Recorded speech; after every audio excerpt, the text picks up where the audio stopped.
수도권 아파트값 상승률이 통계 작성 이후 최고치를 기록했습니다. 재건축 기대감과 GTX 교통 호재 때문이란 분석입니다. 코스피 지수가 5거래일 만에 상승하며 3,250선에 마감했습니다. 개인이 8,828억 원어치를 팔았지만 외국인과 기관이 동반 매수에 나서며 지수 상승을 이끌었습니다. 도쿄올림픽이 하루 앞으로 다가왔는데 올림픽 마케팅은 시들한 분위기입니다. 올림픽에 거리를 두는 대신 선수단 응원에 집중하는 모습 취재했습니다. 비트코인이 등락을 거듭하며 우려의 목소리가 나옵니다. 이슈 플러스에서 가상화폐 시장 진단해봅니다. 센 경제라이브 시작합니다.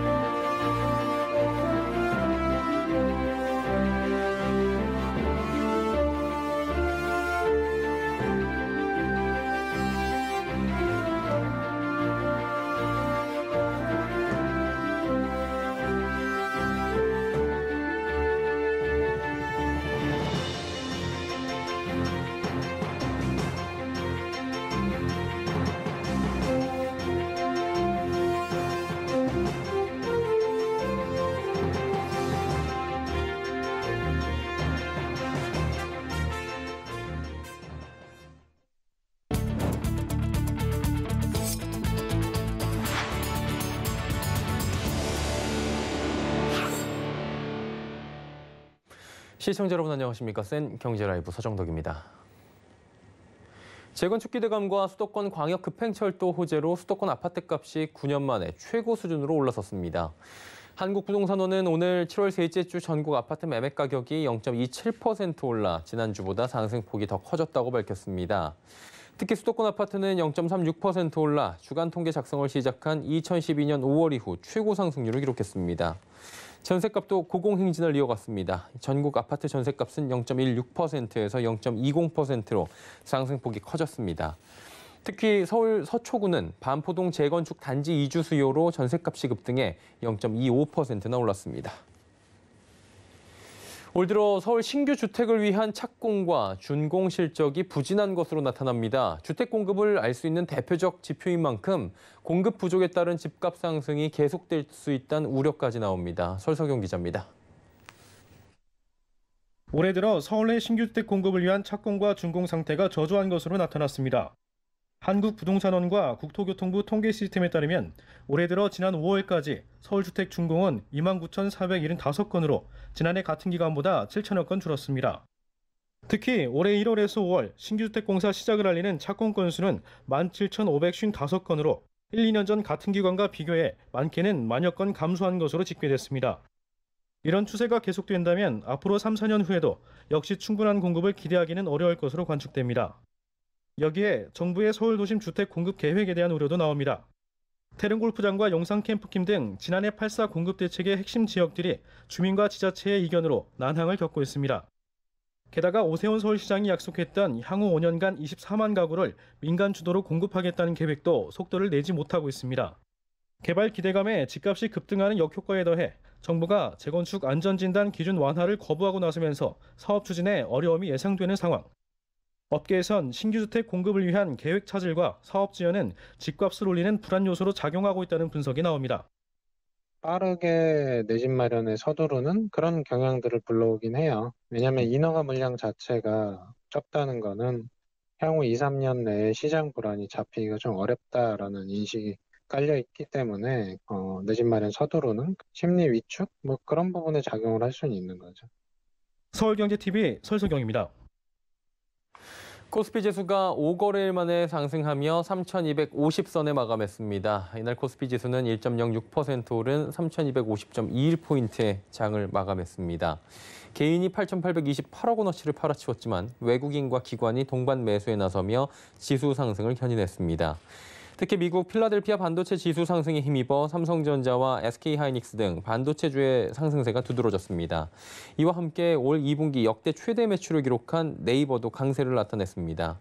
코스닥 지수는 외국인의 매수세에 힘입어 0.79% 오른 1,050.25포인트에 마감했습니다. 원달러 환율은 4원 10전 내린 1,149원 90전에 장을 마쳤습니다. 매해 올림픽 되면 이 기업들의 마케팅이 세계적인 스포츠 축제 분위기를 더하곤 했죠. 이번 도쿄 올림픽에선 코로나19 등 부정적 이미지가 더해지며 기업들이 직접적 마케팅을 꺼리는 분위기라고 합니다. 대신 새로운 아이디어로 선수단 응원과 지원을 하고 있다고 하는데요. 김수빈 기자가 전해드립니다. 다양한 색을 가진 유색별을 활용해 대한민국 금빛 승리 프로젝트라는 메시지를 형상화한 필드아트. 오비백주가 충청북도 제천에 약 2,500평 규모로 조성한 이 필드아트는 가을이 가까워질수록 더욱 선명한 금빛을 띠게 됩니다. 올림픽을 앞두고 선수단의 선전을 기원하고 코로나19와 폭염 등으로 지친 국민들에게 긍정의 기운을 전하는 의미가 담겼다는 설명입니다. 사회적 거리두기 강화로 모임이나 야외 응원이 제한된 점을 고려해 현재 관련 응원 마케팅은 계획하고 있지 않습니다. 대신 계속되는 코로나 무더위에 지친 국민들에게 긍정 에너지를 전달하고자 한국인들의 주 에너지원인 쌀을 활용한 대규모 필드아트를 조성했습니다. 이번 도쿄올림픽에서는 직접적인 올림픽 마케팅보다 오비맥주처럼 국가대표 응원에 초점을 맞추거나 선수단 지원에 힘을 쏘는 간접적인 마케팅 활동이 눈에 띕니다. CJ제일제당의 경우 대한체육회와 국가대표 선수단 팀코리아 공식 후원사 자격으로 선수단을 위한 먹거리를 제공했고, 노스페이스는 증강 현실을 통한 팀코리아 응원 챌린지로 선수들에게 힘을 실어주고 있습니다.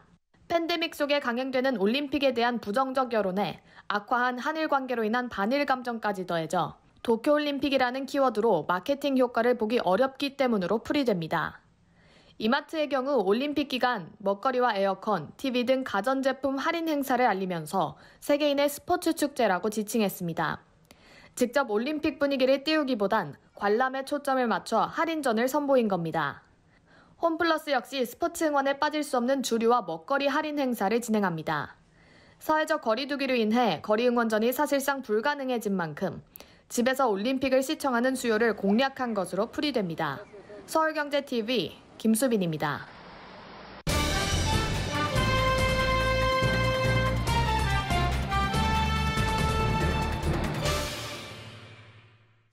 비트코인의 등락이 계속되고 있는 가운데 심리적 지지선으로 여겨졌던 3만 달러까지 무너지며 시장의 우려가 커진 바 있습니다.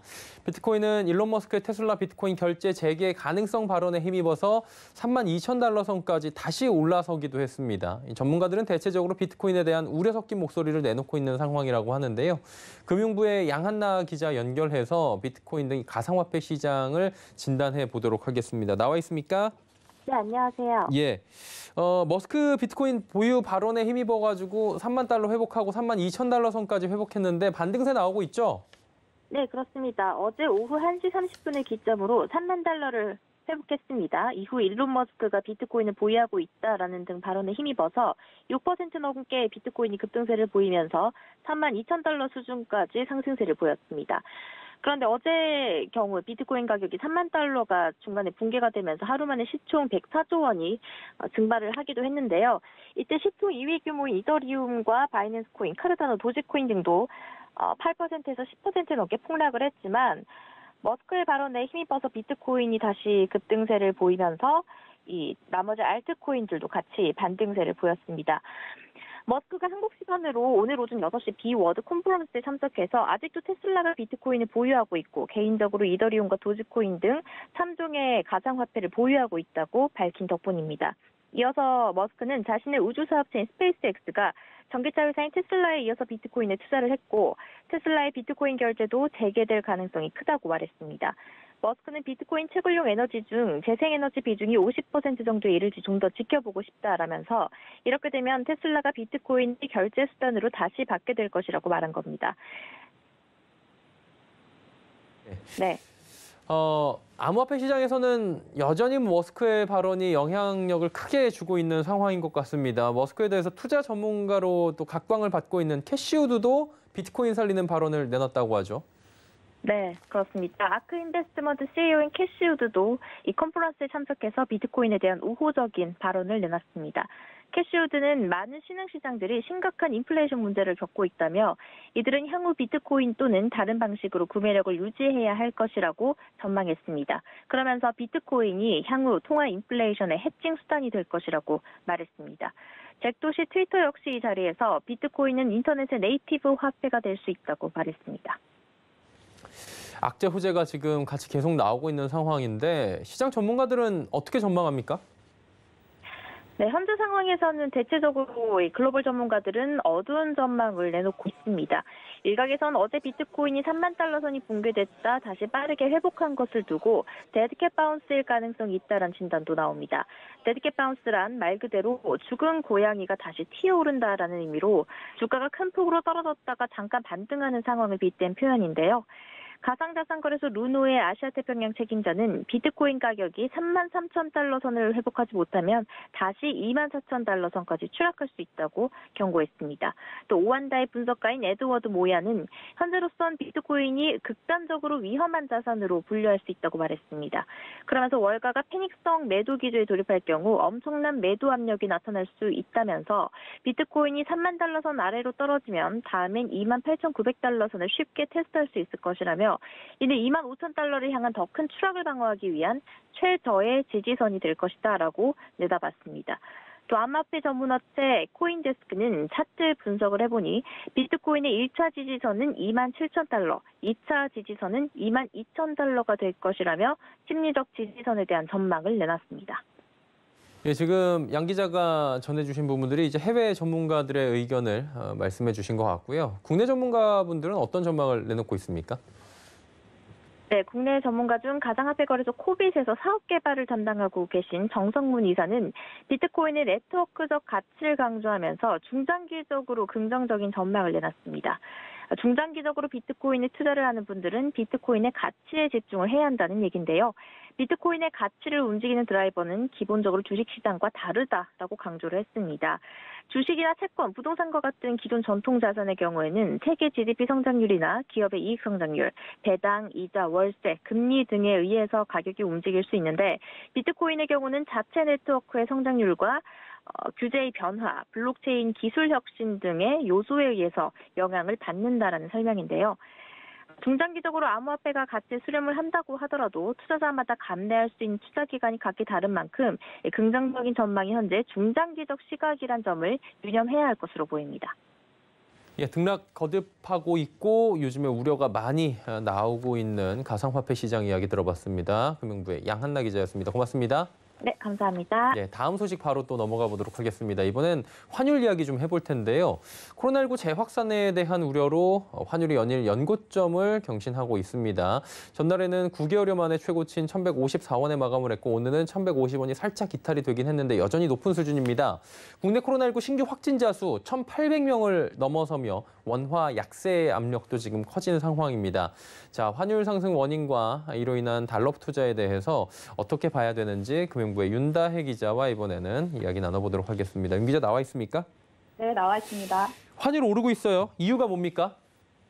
네, 먼저 환율 상황 말씀드리면 환율은 지난 9일 장중 1,150원을 넘어섰고 14일 1,151.9원까지 올라 연고점을 경신했다가 전날 9개월 만에 최고치인 1,154원에 마감했습니다.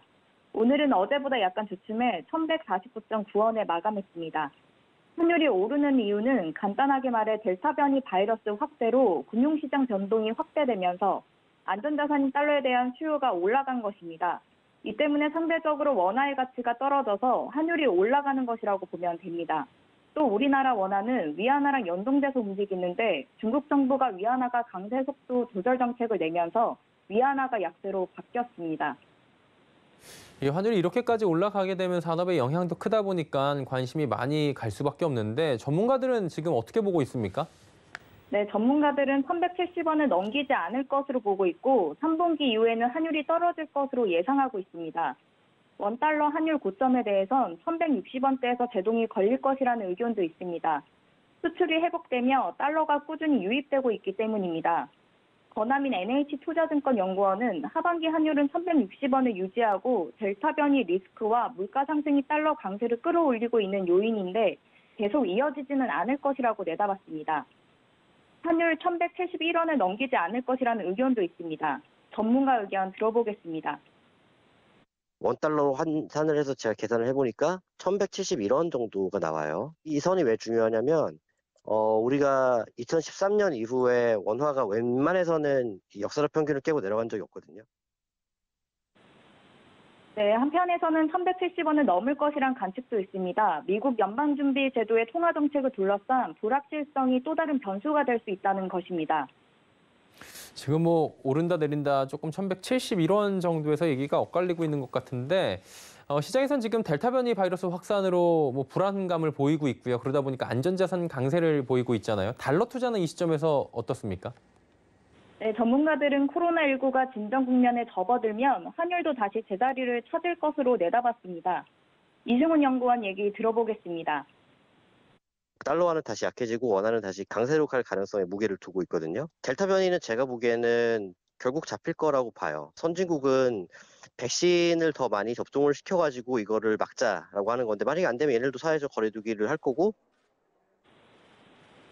국내 코로나 확진자 수 급증으로 야기된 원화의 약세는 진정될 가능성이 있다는 것입니다. 따라서 환율이 1,150원을 넘었다고 해서 가지고 있는 자산을 달러로 바꿀 필요까지는 없다는 얘기입니다. 김현태 한국금융연구위원은 미국 정부에서 코로나19 확산 이후에 확장적인 재정 정책과 완화적인 통화 정책을 지속하고 있다며 통계를 보면 미국의 경상수지나 재정수지가 올해도 적자를 계속 유지할 것으로 보이기 때문에 델타 변이가 안정이 되면 또다시 달러가 약세로 갈 수 있다고 설명했습니다. 예, 지금 강으로 가고 있는 달러 환율 시장과 또 달러 투자에 대한 이야기까지 나눠봤습니다. 금융부 윤다혜 기자와 함께했습니다. 고맙습니다. 네, 감사합니다.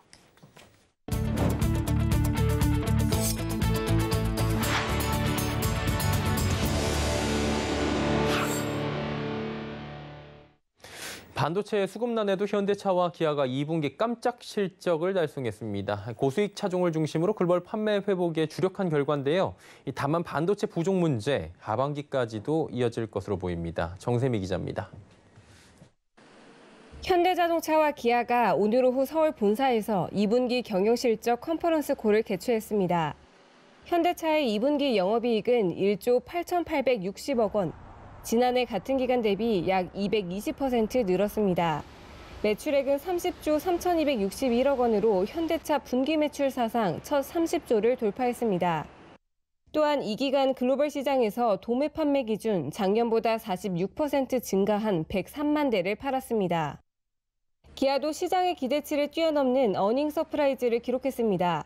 매출 18조 3,395억 원과 영업이익 1조 4,872억 원으로 영업이익과 매출 모두 분기 기준 가장 높습니다. 이 같은 깜짝 실적의 원인으로는 고수익 차량 판매 확대가 꼽힙니다. 차량용 반도체 공급 부족 등으로 공장의 가동 중단과 감산이 반복됐지만 제네시스 등 수익성이 높은 차량을 중심으로 판매 확대를 이끈 겁니다. 그럼에도 하반기 전망은 밝지만은 않습니다. 코로나19로 인한 기저 효과와 수요 회복은 기대할 수 있지만 글로벌 반도체 공급 정상화는 여전히 지연되고 있기 때문입니다.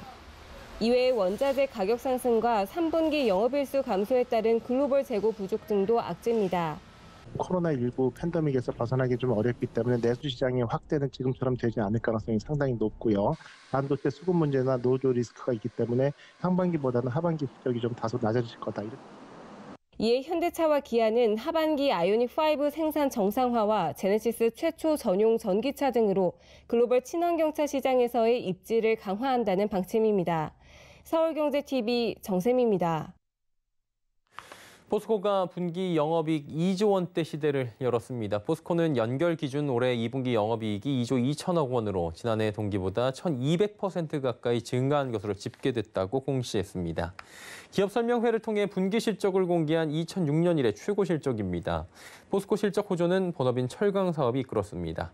2분기 철강 부문 영업이익은 약 1조 6천억 원으로 전년 동기 대비 49.8%나 늘어나며 2010년 3분기 이후 최대치를 기록했습니다.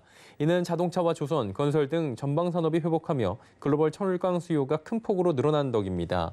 수요 강세는 하반기에도 이어질 것으로 예상돼 올해 연간 영업이익 7조 원을 넘기며 역대 최대치를 경신할 수도 있다는 관측도 나옵니다. 최근 코스닥 시장에 상장한 공모주가 높은 수익률을 올려 상장 주간 증권사들이 한박 웃음을 짓고 있다고 합니다. 무슨 이유 때문인지 서청석 기자가 알아봤습니다. 코스피와 달리 시가총액이 작은 코스닥 기업은 상장 주간 증권사가 공모 물량의 3%를 의무 인수해야 합니다. 신규 상장 기업들이 시장에서 인기를 얻자 자연스럽게 의무인수 물량을 갖고 있는 증권사의 수익도 늘어나고 있습니다. 한국거래소에 따르면 메타버스 관련주로 주목받았던 자이언트 스텝은 지난 3월 상장 이후 현재까지 813.6% 급등했습니다. 올해 공모주 중 가장 높은 수익률을 보이고 있습니다. C랩, 레인보우 스틱스 등도 100% 넘는 수익률을 올리고 있습니다. 자연스럽게 상장 주간 증권사의 의무인수 물량의 가치도 크게 올라가고 있습니다. 주간사는 코스닥 기업이 상장 시 보통 3%, 신속 이전 상장 기업의 경우 최대 5%까지 공모 물량을 떠안고 3개월 이상 의무 보유해야 합니다. 공모주 시장이 좋지 않으면 의무 보유 물량이 부담으로 작용하지만 최근 코스닥 공모주가 높은 수익률을 기록하면서 증권사의 투자 수익도 늘어나고 의무적으로 떠안은 물량이 수십억 원의 차익으로 돌아오고 있습니다. 특히 자이언트 스텝의 상장 주간사인 한국투자증권은 상장 당시 공모 물량의 3%인 42,000주를 의무 인수했는데 현재 약 38억 원의 차익을 얻고 있습니다. C랩 역시 의무 보유 예수가 풀리는 대로 주간사인 IBK 투자증권도 약 10억 원의 차익을 볼 것으로 보입니다. 금융업계 관계자는 과거 코스닥 상장사는 시총이 작아 투자자들의 관심을 받지 못해 상장 주간 증권사들에게 의무 인수 물량이 부담으로 작용했었지만 최근에는 의무 인수 물량이 효자 노릇을 톡톡히 하고 있다고 전했습니다. 서울경제TV 서청석입니다. LG전자가 5일 상반기 글로벌 경쟁사인 미국 월풀을 큰 격차로 앞서며 생활가정 부분에서 세계 1위에 올라섰습니다. 오늘 공개된 월풀의 2분기 매출은 전년 대비 31.7% 늘어난 53억 2,400만 달러, 우리 돈 약 6조 원으로 집계돼 시장의 전망치를 웃돌았습니다. 하지만 이달 초 2분기 잠정 실적을 공개한 LG전자는 생활가전에서 역대 최대 규모인 6조 8천억 원의 매출을 올리며 월풀에 8천억 원가량 앞선 상황입니다. 앞서 LG전자는 1분기에도 매출 6조 781억 원을 기록하며 월풀을 7천억 원 이상 앞선 바 있습니다. 이에 따라 LG전자는 상반기 월풀과의 격차를 1조 6천억 원가량 벌리며 연간 매출까지 세계 1위를 노려볼 수 있게 됐습니다. 정부가 지자체 추천 위주로 후보지를 선정했던 도심 공공주택 복합사업에 일반 주민들이 직접 제안할 수 있게 됐습니다. 국토교통부는 오늘 제15차 주택공급 브리핑을 통해 3080 플러스 민간 제안 통합 공모 접수를 내일부터 40일간 받는다고 밝혔습니다. 다만 이번 공모에서 서울 지역은 제외됩니다. 국토부는 서울 외 지역의 물량이 부족하다는 지적에 따라 경기도와 인천 또 지방광역시를 대상으로 공모를 받을 계획입니다. 제안을 원하는 지역 주민들은 자체적으로 사업구역을 설정하고 해당 구역 안에 토지 등 소유자 10% 동의를 얻어 제안하면 됩니다.